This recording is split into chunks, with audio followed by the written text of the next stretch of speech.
така и като се снима, това става така.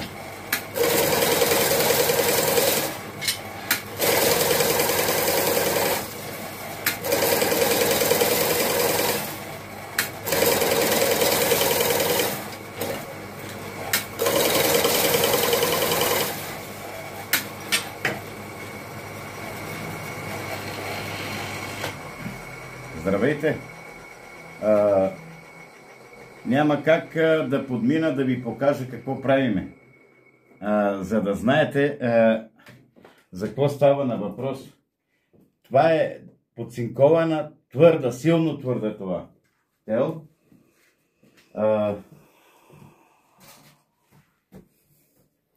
Дай ми на мене видеото. Така, телефончето. Това е 4,5 на 4,5 от 2 мм подцинкована. Значи, знаете, че правиме и много хора правят 4 на 4, 3 на 3, 2 на 2, 5 на 5, 6 на 6, 5,5, 7 на 7 и така нататък. Аз реших да пусна един шнек, да направим един шнек с един майстор, сме се панали и направихме един шнек 4,5 на 4,5. Значи, какво означава? Една от квалитетните мрежи е като квадрат 4 на 4. Така, стандартният квадрат е 5 на 5.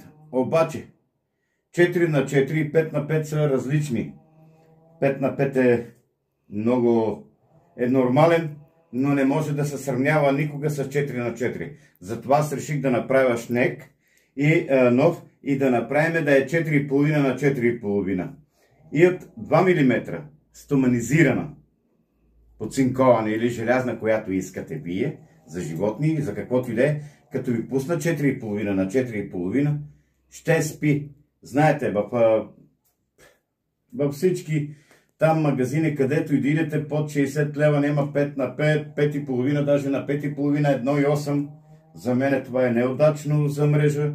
Това е да заградите нещо, да направите една тоалетна и да бутнете после тоалетната. Така. Това е хубава мрежа, здрава мрежа, нали?